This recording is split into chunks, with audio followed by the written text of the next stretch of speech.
I wanted to know so bad if God was real. I remember praying so hard that finally I got this feeling, I got this buzzing feeling, and I knew that God had answered my prayer.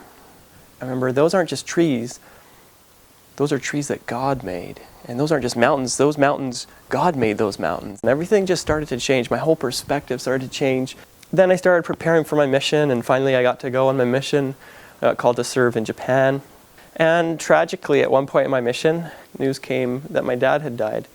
And I didn't go home. I didn't think twice. I didn't even consider the idea of going home. I felt Dad would want me to stay here where I am and serve the Lord. And so that's what I did. I doubled up my efforts. I taught them that all you have to do is read this book, the Book of Mormon, and pray about it. The Holy Ghost will bear witness to you that this book is true. At the very end of my mission, I felt sort of sad. That part of my life was coming to an end. And I remember praying, and I was in tears, and finally I came home. And it was a wonderful 2 years. I grew a lot. I overcame shyness. I made some friends, and I love the Japanese people now. And it was a very good experience. So after that, I started to move forward in my life. Went to college, got married. Just before my first boy was born, my younger brother died. He committed suicide. And this was, I think, one of the turning points in my life. It wasn't his death per se that changed my perspective. I believed in the afterlife. I believed in Jesus. And right away, a friend of mine, a friend of the family's, came to me and the family and said, I have this patriarchal blessing that tells me that I have this gift that I'll be able to raise people from the dead. And I feel that now is the time that I need to use this gift. So me and everybody in my family were excited.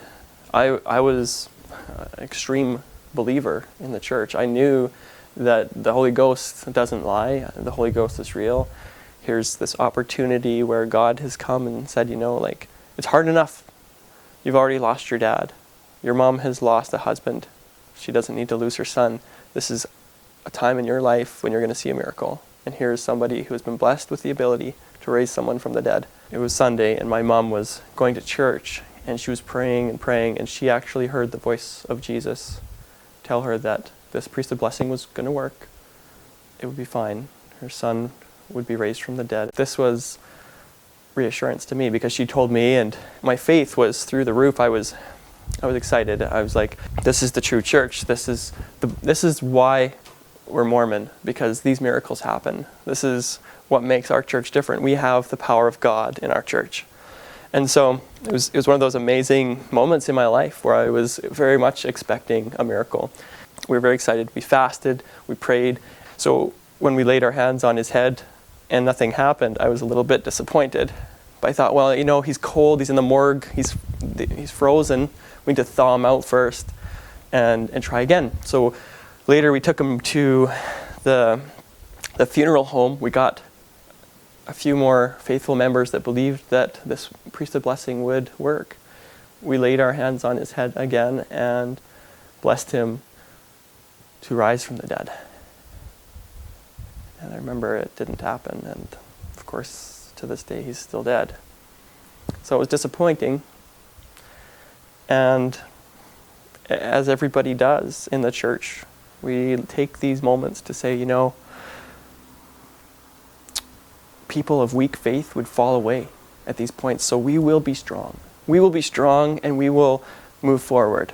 And so that's what I chose. And I had this one little tiny question.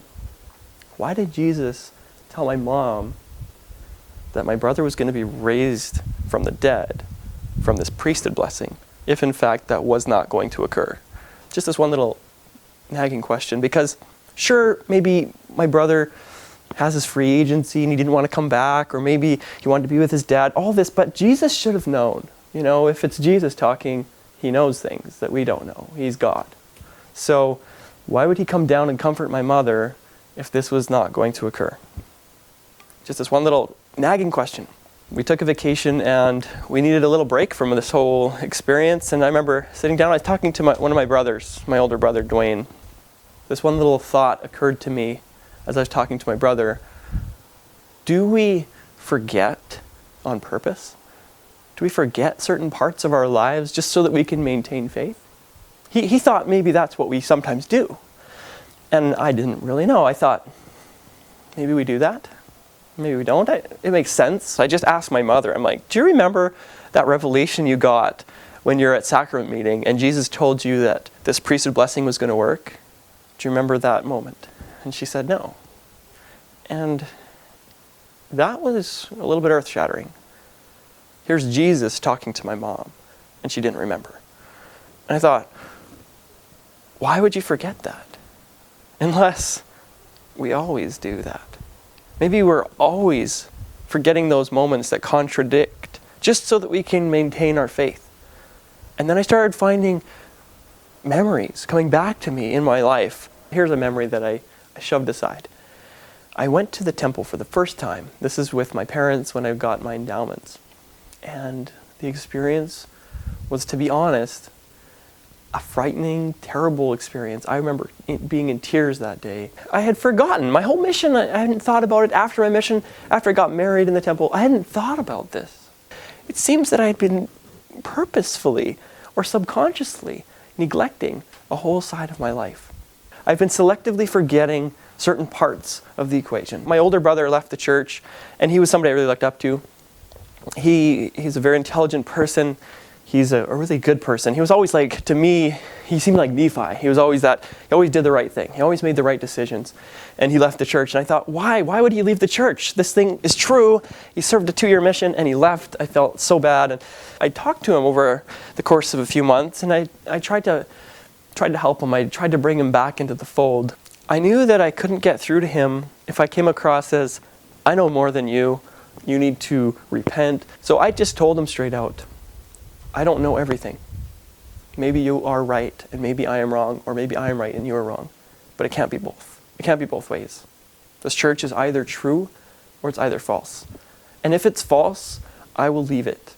If it's true, then why don't you come back? I remember people telling me stories of people dying for the truth.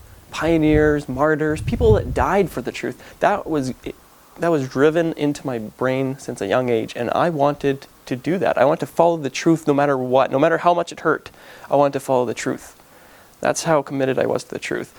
Throughout my whole life, truth has always led me back into the church. It has never led me out. It always came back to the church was true. And so I knew that it would lead me back into the church. I wasn't worried. I had no worries. But I started to learn a little bit more about truth. This is one interesting example that I came up with to explain truth. Somebody could give me this glass of water and tell me that it's water. But there's a lot of clear liquids out there. And I might actually have a real case that this might not be water. Now, most cases, when something like a liquid is in a cup, it's water. A good way to find out if it's water is to test if it has 2 hydrogens per oxygen in each molecule in the glass. So I could test that. If it evaporates like water, tastes like water, freezes like water, the more tests we apply, the more sure we can be that it's water. However, if it was some kind of acid, and we started to test it, we found out, the hydrogen count is off, the oxygen count is off, it doesn't taste like water, it doesn't behave like water, it doesn't freeze like water, it just looks like water. If we start to do these tests, the more we will know the true nature of the liquid in this glass. That is how we find truth. We can test it any number of ways. The more we test it, the more we know the truth of what it is that we're dealing with. It's the same with religion. If we only test it one way, then we might be duped. If we test it 2 ways, 3 ways, 4 ways, 100 different ways, eventually you will know what it is you're dealing with. And you need to know how to test things. Recognizing your own bias is a very, very honest and good start to finding truth. Knowing that you want to be right. Well, get rid of that bias. Stop wanting to be right and start wanting the truth. It's important to have a healthy attitude to both sides of the equation. To look at this side and that side and compare. Any honest religion would say, look at both sides. I had to look at the church from many different angles to see if the church lined up with what it said. All these little concerns that I put away for many, many years, I started to look at them honestly rather than just toss them to the side and say, oh, we need to have faith. I started to ask a few more questions. I said, well, if the Book of Abraham is real, then all of this should be verifiable now with current archaeological discoveries that Joseph Smith had no access to. In the book of Abraham, Abraham talked about Egypt being named after Egyptus, who was the daughter of Ham. So I wonder how this lines up with what we know about the word Egypt. The word Egypt didn't come from Egyptus, it came from a male god. It just didn't make sense. And also the ancient word wasn't even Egypt. It was Kemet or Mizra. So this is really starting to, it was like one slice. I took one slice into the book of Abraham, compared it with reality. Let's take a look. Does it match with what reality says about Egypt? It was just a little bit surprising, actually, because I wasn't used to taking a little slice at something and analyzing it like that. Seeing, does this really match up with reality? The reason I took this one slice out of the book of Abraham is because the book of Abraham talks about real history. I asked just a few more questions and I started to wonder, doesn't it come down to the Book of Mormon though? So I wanted to know, is the Book of Mormon true or false? Like, this is a big question. This is a good question. I mean, you can pray about it and get an answer that way. That is one slice. That's like looking at this cup and saying, well, it looks like water, so it's definitely water. There could be a lot of different things in this cup, though, that look like water and feel like water.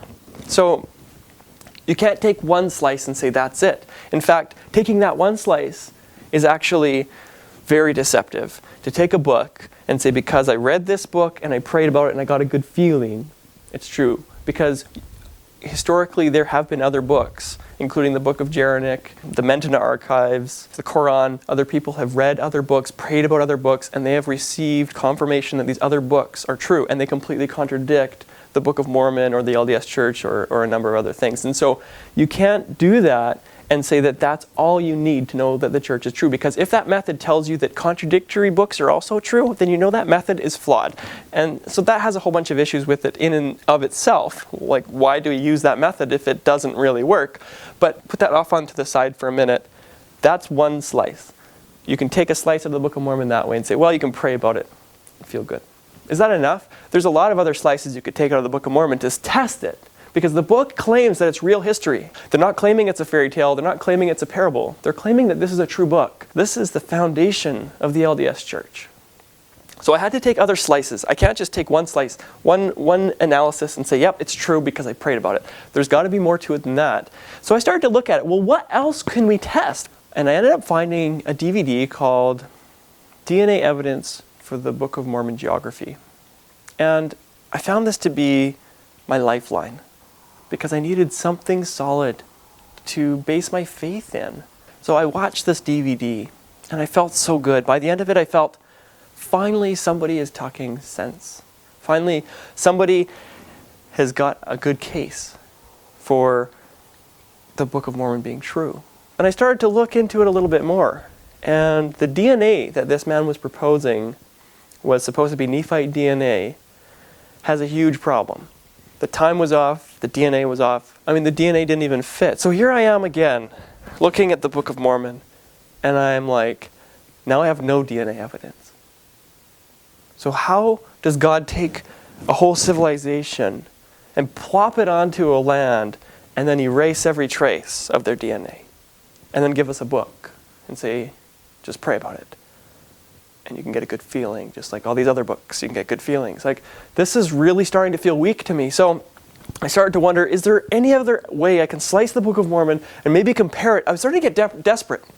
I started to get desperate because I wanted this church to be true. I had a temple marriage on the line. I had kids. I have my eternal family. I have my eternal salvation is on the line. This is not something I take lightly. This is a very serious concern. I want this church to be true. The whole reason I was going into all this is because my brother was having these questions. I wanted to help him. I wanted to understand him. Well, there's got to be people in BYU that still believe in the Book of Mormon. So I looked a little bit closer at some of their DNA evidence, and some of their theories went something like this. Well, we can't really find the DNA because it's just been so long. It's been 2,000 years, and it's kind of like trying to find a little drop of DNA in an ocean of people, and they're trying to make it untestable. I found that to be a little bit disconcerting. They're trying to make the Book of Mormon not testable. That's like a magician. Abracadabra, there's no DNA evidence because we don't expect there to be any DNA evidence, even though Joseph Smith said that the primary ancestors of the Native Americans are Nephites and Lamanites.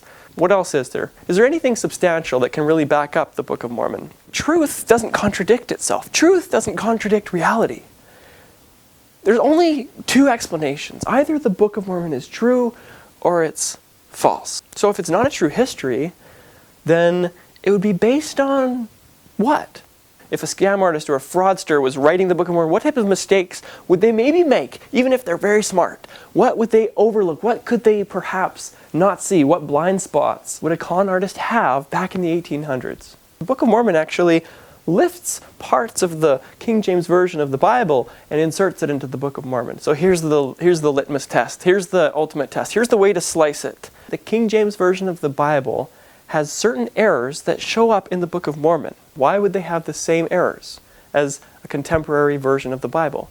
The Book of Mormon was supposed to be an ancient book, copied from ancient plates from 2,000 to 3,000 years ago. So if it has contemporary errors and there's no DNA evidence, it's kind of like got nothing to stand on.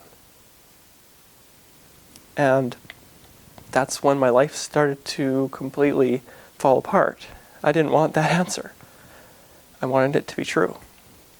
And I had a really hard time. At first, I didn't know what to think.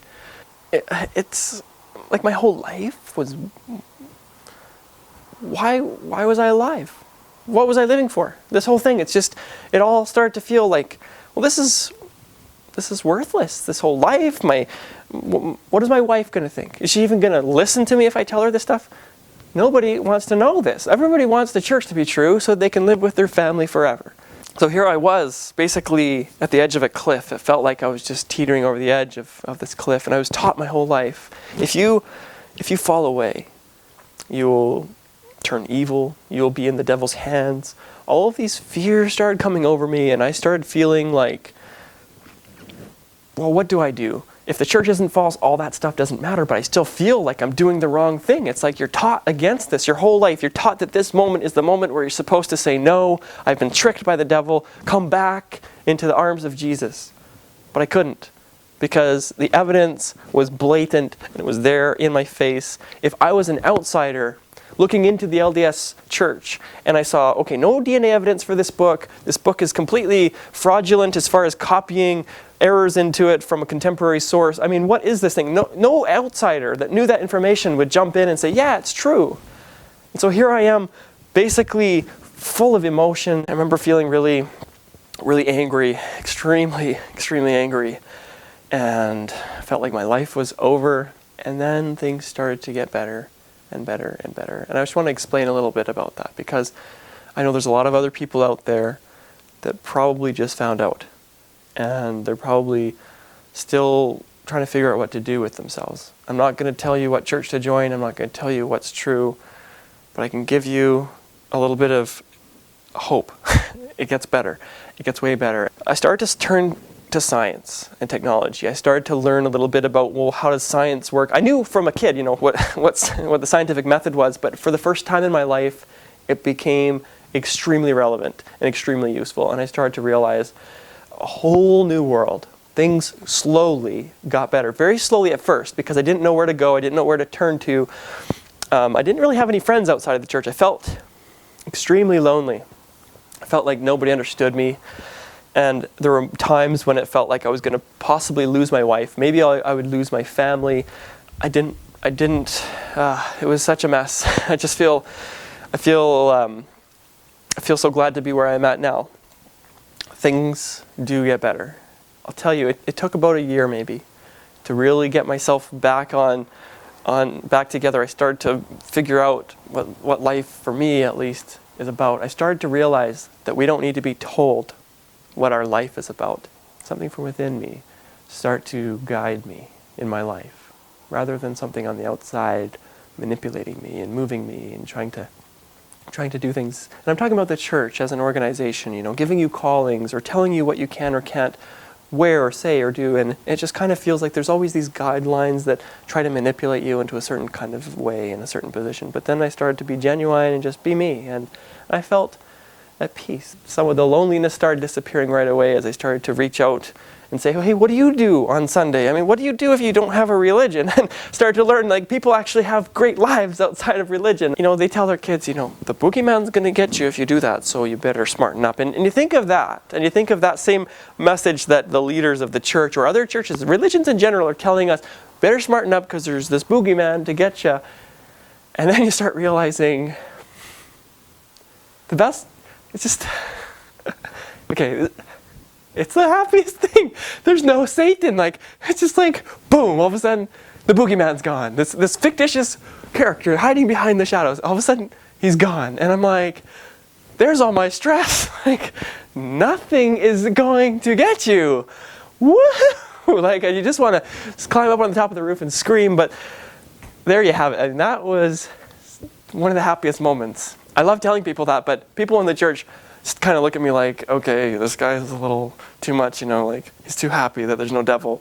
It's like, he's obviously deceived or something. One of the things that started to look up for me is I started to realize right off the bat, I stopped judging people. You make mistakes because you're you. You do the things you do, I do the things I do, and we all do the things we do because we're unique, we're different. We don't need to measure up to being like Molly Mormon and all these different ideals. We don't have to do that. I don't care what kind of afterlife there is. It could be a lie, it could be a guess, but what I know for sure is we're alive today. And we need to live for today. We need to live to make this life and this world the best thing that we've got, because this might be the only thing we've got.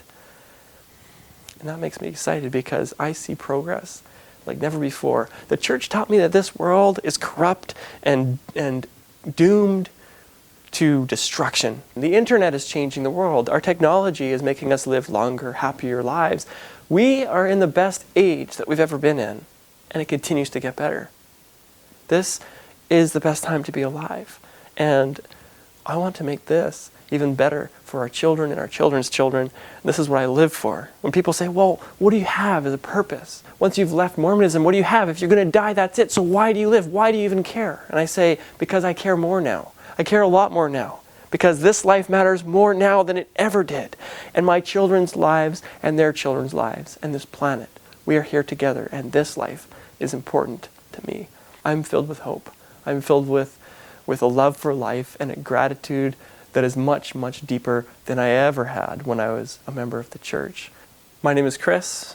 I'm a father, I'm a husband, I'm an entrepreneur. I believe in a wonderful future. I love life, and I'm an ex-Mormon.